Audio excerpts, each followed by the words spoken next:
Hi and welcome to episode number 5 of Buy in Brisbane. Great to be back with you again. 5 episodes down.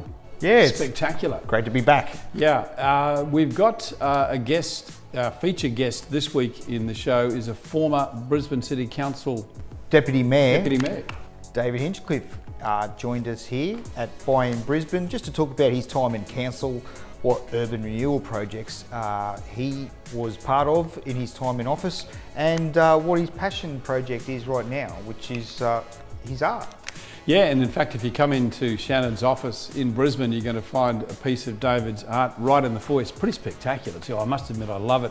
It's big, bold, but he seems to paint very much about Brisbane, just loves Brisbane. Yeah, lots of Brisbane landscapes, and also travels the world to New York and London and Hong Kong to take up his painting all around the world. We've got a feature result coming up in the show too, which was prompted or inspired by an email question that we got from Nathaniel. Nathaniel was asking about Bayside suburbs, and that prompted us, Nathaniel, to do a little bit of homework. And we found a feature or a great result in one of the Bayside suburbs. Yeah, 101 Kingsley Terrace in the suburb of Manly. We caught up with Haydn Meyer just to describe his fantastic result. Okay, so we'll bring you that, also the question of the week, and we'll round the whole show out today with a thought from Shannon as we leave you, but more about that later. Let's get straight into our piece with David Hinchliffe, and this is a portion taken from his presentation, pretty much right where we're standing now in Shannon's office. So let's have a listen to what David Hinchliffe had to say, his thoughts on Brisbane's development.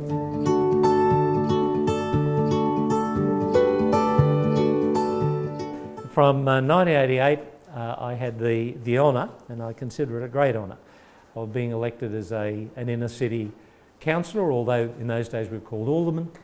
And in 1991, my team that I was connected with became the government of Brisbane City, and we defeated Sally Ann Atkinson, who now is a very good friend of mine. We see each other regularly and talk about the good old days. But we share a lot of very similar views too about what all the others are doing wrong. And we became the government in 1991. It's a little statistic that I was reflecting on with Shannon earlier, and perhaps it might be appropriate at this stage to do a bit of a test of your opinion. In 1945, there were 120,000 residents, according to the census of the day, who lived within 5 kilometres or 3 miles of the GPO. So in places like South Brisbane, West End, Paddington, Red Hill, Barden, on the north side around Windsor, Bowen Hills, Newstead, New Farm, etc. So within that 5 kilometre, 3 mile radius, 120,000 people. So my question to you is, for a bit of audience interaction, how many people do you think by 1990 were living, according to the census, within 5 kilometres of the GPO? Brisbane had grown, of course, over those 45 years. So how many people do you think were living within that range? Bearing in mind there were 120,000 at the end of World War II. Any guesses? 900,000. 900,000. Okay, anyone else? We'll take 2 guesses. Come on. 60,000. Sorry? 60,000. Yeah, bingo. The population had declined by half in the inner city. Had declined by half in the inner city. When we came to office, the inner city was dying. All of the development had happened at the extremities of the city. We had been an urban society. We were becoming a suburban society. And we weren't alone. All through the Western world, cities were developing like that. They're inner cities which have been very vibrant. Some of them were ghettos. New immigrants had moved to the inner city.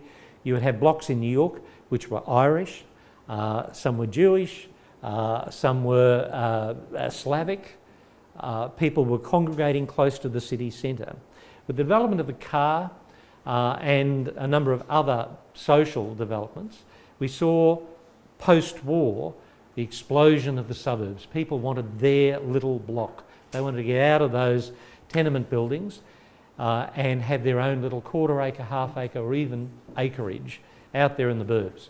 And so our cities changed very dramatically and they had major impacts. When I went to school in New Farm in the 60s, the baby boomer explosion was at its zenith, and our school had around about 800 to 1,000 kids. Interestingly, the size of New Farm School was about half what it is today. We didn't have part of the area which New Farm School does today, but it accommodated 1,000 kids. When my boys went to New Farm State School in the 90s, it had fallen to 200. That's an example of the change that had happened. So we embraced the concept of urban renewal. Everyone knows about urban renewal now. It's a 25-year-old concept, but back then we're sort of swimming against the stream. We were wanting to do things like convert buildings like CSR, the sugar refinery down there, the Coca-Cola building. Do you know where the Coca-Cola building was? Yeah, behind a church. Behind a church. You know what's there today? James Street. The James Street precinct was the Coca-Cola factory. People have got no concept of what the landscape looked like less than 25, or just on 25 years ago. The old Carlton Brewery, etc. All of these places had existed for a long time. And in terms of town planning, planners talked about a higher and better use. Basically what that meant was you make more money out of some uses than you do others. And you know what the bottom use was? Residential. So everyone wanted to rezone to industrial, to commercial. Even noxious industry was far more valuable than residential. So we had to convince a lot of property owners, a lot of developers, that there was some benefit in going against this trend and encouraging people back into the inner city. Why did we want to do that? Well, we already had a lot of infrastructure in the inner city. We had, I've already mentioned, schools here. A large number of schools that already existed that were under capacity, yet governments were having to build new schools in areas like Logan and the Pine Rivers area to accommodate the burgeoning population there. So we also acknowledged that we were heading towards a major crisis in transportation. We didn't have a well-developed public transport network, and it doesn't take Einstein to work out that to develop a public transport system for a city this size is a lot harder than to develop it for a city this size. We had become a city this size, and in fact we had shrunk towards the centre. People say, well, why don't you have a public transport system like Singapore or Hong Kong and we'll all use it? Well, you could fit Singapore and Hong Kong into New Farm, Tenerife, Newstead, Bowen Hills, Fortitude Valley and the CBD. And sure, you can run a fantastic, deluxe, gilt-edged public transport system if you have it in a very small area. But running out to those outer suburbs is much harder. And so we developed a dependency on the car, and we have all lived with that reality now because of the drift towards the suburbs. Yeah, spectacular presentation by David, wasn't it, Shannon? Yeah, really interesting, not just for the crowd, but also for our viewers now. But with the advent of the car, people moved to the suburbs, which left a bit of a decaying inner circle ring. And what the renewal has done to attract people back into the inner city. And it's having a good effect. Places like the James Street precinct, and we've got the wool stores that he mentioned there in Tenerife. People are being attracted back into the city, which is better for infrastructure and reducing that urban sprawl. He went to New Farm State School, didn't he, I think? Yeah, he talked about when he went there, there was 1,000 students there, but with that inner circle decay, when his sons went there was only 200 people. But we're starting to see a bit of a reversal of that trend now. Did I tell you that my mum went to New Farm State School? Oh, that's great. Probably not the same time David did, though, I will say. It might have been on the slate.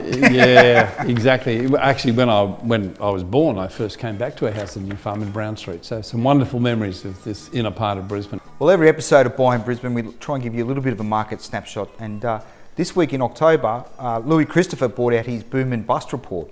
And we've found in the last cycle that of all the property commentators, Louis was pretty spot on with a lot of his predictions in 2017. So it was a really good read finding out what predictions he had for 2018. What did he say about Brisbane? Well, Brisbane, his tip is the freestanding houses in the eastern suburbs will continue to lead the way. And as long as there's not too many interest rate rises, he's predicted up to 7% growth for Brisbane houses there.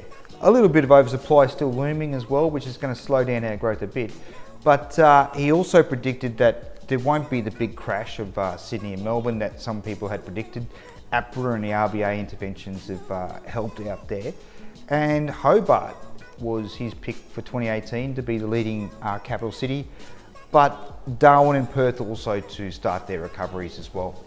Yeah, Louis Christopher, of course, a great friend of the show, and he allows us to speak from his report, which is available.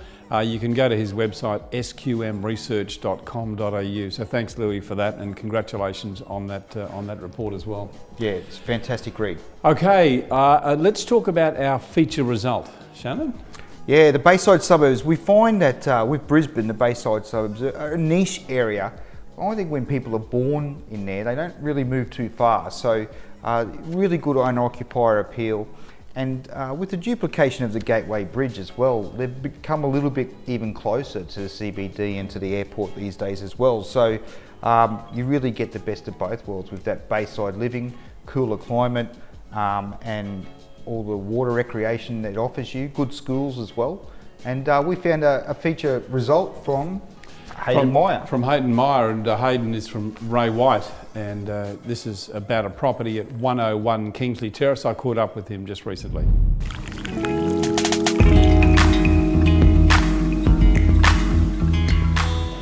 Well, our success story in this show takes us to the suburb of Manly, and joining us to talk about a property that sold recently there and was a spectacular success, the agent Haydn Meyer from Ray White at Manly. G'day Haydn, how you doing?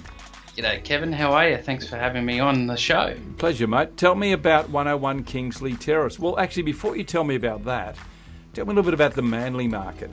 I like to refer it to Brighton down in Melbourne. Similar proximity to the CBD. It's got excellent railway infrastructure, fantastic schools, that's state schools, private schools, and you're 13-14 kilometres from the CBD, and you've got a large marina, houses a lot bigger than Brighton's, and we get islands. They just get a cold, miserable bay. So I think Brisbane people are starting to realise it's a lifestyle destination. So Manly, the prices are starting to skyrocket. So that $1 million plus market is very buoyant. Not a lot of stock, so we've got a lot of buyers in the area. So it's starting to hit its straps. So the property we're talking about is 101 Kingsley Terrace at Manly. Why was that so unique? What made it as a standout? There was a couple of key factors. So we had two styles of buyers who were interested in the property. So we had it was zoned. It was two titles, and it was zoned low density residential. So we had a lot of local developers and looking at the property.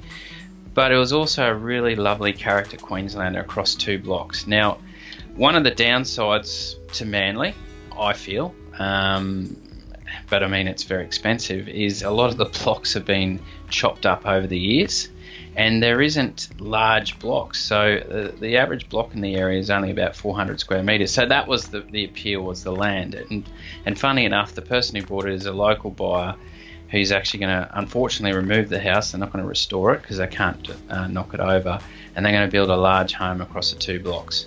So it's in the terraces, it's got beautiful views, walk to Wynnum Central, walk to Cambridge Parade. So key location. I guess, therefore, what you're saying to me is it was a pretty unique sort of property. Would have been in fairly high demand. How many bidders did you have on the day? And you would average about 10, 20 people per open home. In Manly, we always say if you get about 6, you're doing well. So we actually were inundated. We had over 60 groups through over the 4 weeks, and we had 11 registered bidders at the auction, which is phenomenal. The most I've ever had, to be honest, in the 3 years I've been working this area is probably about 4 to 5. Okay, well, when you listed the property, what was your expectation of the price? Tell me that, and then tell me what you finally did achieve.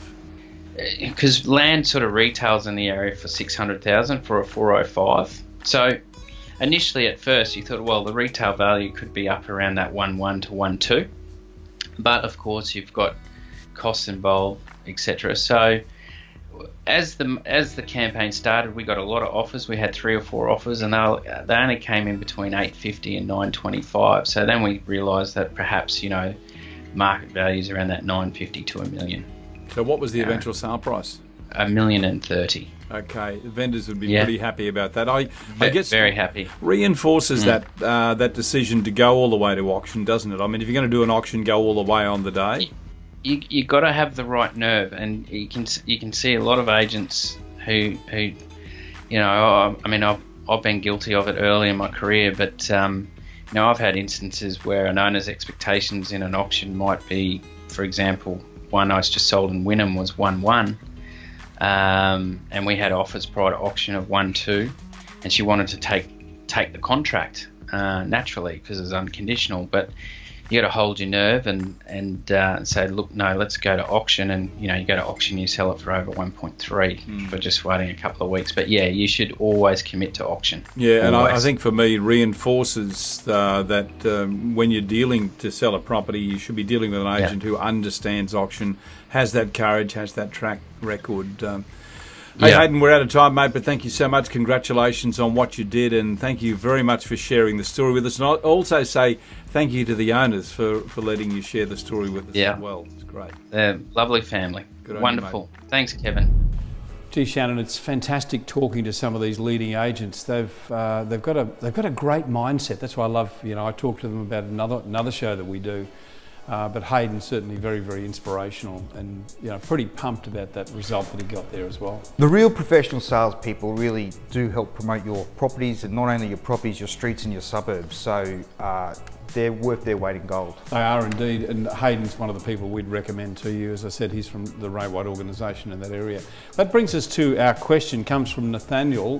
Thanks for the question, Nathaniel. Before I read it, just another reminder, keep those questions coming in. We love to get your comments about the show. You can put a comment underneath this. There's a section there for you to do that, or you can directly mail to either Shannon or I with your question. We'd love to get that. And by the way, too, for Nathaniel, we've got a 12-month subscription for you as our question of the fortnight. I can't say question of the week, our question of the show. We've got a 12-month subscription for you to Your Investment Property magazine, and we thank them for that too. So our question for every show, our feature question, is going to win a 12-month subscription to Your Investment Property. So congratulations, Nathaniel. Nathaniel writes, I'll read this first paragraph because it's really nice. It's about you and I. It says, really love the show and enjoying the stories covering Brisbane. I wanted to ask a question about the Bayside suburbs such as Redcliffe on the north side, Wynnum Manly on the east. There still seems to be a lot of potential in these areas, being reasonably affordable, good access to infrastructure, lifestyle features, and its accessibility to Brisbane. When I look at Bayside suburbs in Melbourne and Sydney, there have been significant growth in those areas, but just wondering if the same applies to Brisbane, and if it doesn't, then why not? Anything you can share in this space would be fantastic. Shannon, your thoughts on that? Yeah, I think, Nathaniel, with the train station finally, after about 30 years of promises, making its way out to Redcliffe, it's going to be a big thing for the residents out there. The Hornybrook Bridge has been widened as well, which brings it a bit closer. And some good schools and lifestyle districts out there, definitely. The south side Bayside suburbs that Nathaniel refers to has probably got a little bit more infrastructure out that way, and already $1 million homes in suburbs like Manly or Raby Bay. But you know, with the duplication of the Gateway, again, it brings it a bit closer. So really good schools out there as well. So the owner-occupier appeals there, and that's what drives prices, because those buyers are emotional. They renovate, improve and extend their houses. And when you see that going on in an area, you're on the road for capital growth. I'm always surprised when I get down around those Bayside suburbs, down around Wynnum and Manly, just how beautiful it is down there. I mean, the lifestyle is spectacular. We're living on the north side, we quite often get out to Redcliffe, as I think you probably do too. And some wonderful restaurants out there, and great living. So it really is starting to, you know, transportation's so much quicker, and you're talking there about the trains as well, so getting into the city. So a lot of upside in those Bayside areas. Yeah, it's a niche type of investment, but it's definitely got some good drivers for it. Okay, well, let's move to your comment for the week. Yeah, so the best time to plant a tree was probably 20 years ago, and I think some investors can be caught up with trying to time the market. It's an exercise in futility, I think. Much better to time your life. If you've got a house deposit saved and you think your employment prospects are secure, it's better to buy and take action than to be forever caught on the sidelines. That's some pretty good advice, and that's the kind of advice you'll get from Shannon and his team as well. And if you'd like to catch up with the guys and talk about where you are in your life and possibly getting an investment property or your next property, then these are the guys to talk to. Just use the button here on the website and that'll put you in direct contact. That's where we're going to have to leave you for this show, but next show, we've got Nicola McDougall joining us. Yeah, Nicola writes for Fairfax and wrote an interesting article about being a lifelong resident in a suburb and some interviews about tightly held suburbs of Brisbane. Yeah, I think she called it the suburbs in Brisbane where people don't want to leave. That's a pretty good topic. So Nicola will catch us next time in the show. Shannon, thanks mate. Thanks again, Kevin. And we'll see you next time right here at Buy in Brisbane. Baby. Hit it.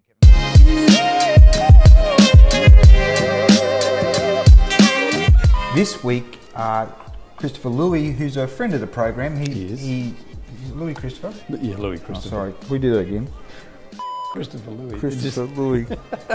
Oh, you wouldn't even picked it up. No, I did. I thought, I don't think I've heard him call that before. Sorry, Louis, if you're watching this blooper, sorry about that. 3, 2, 1, 2.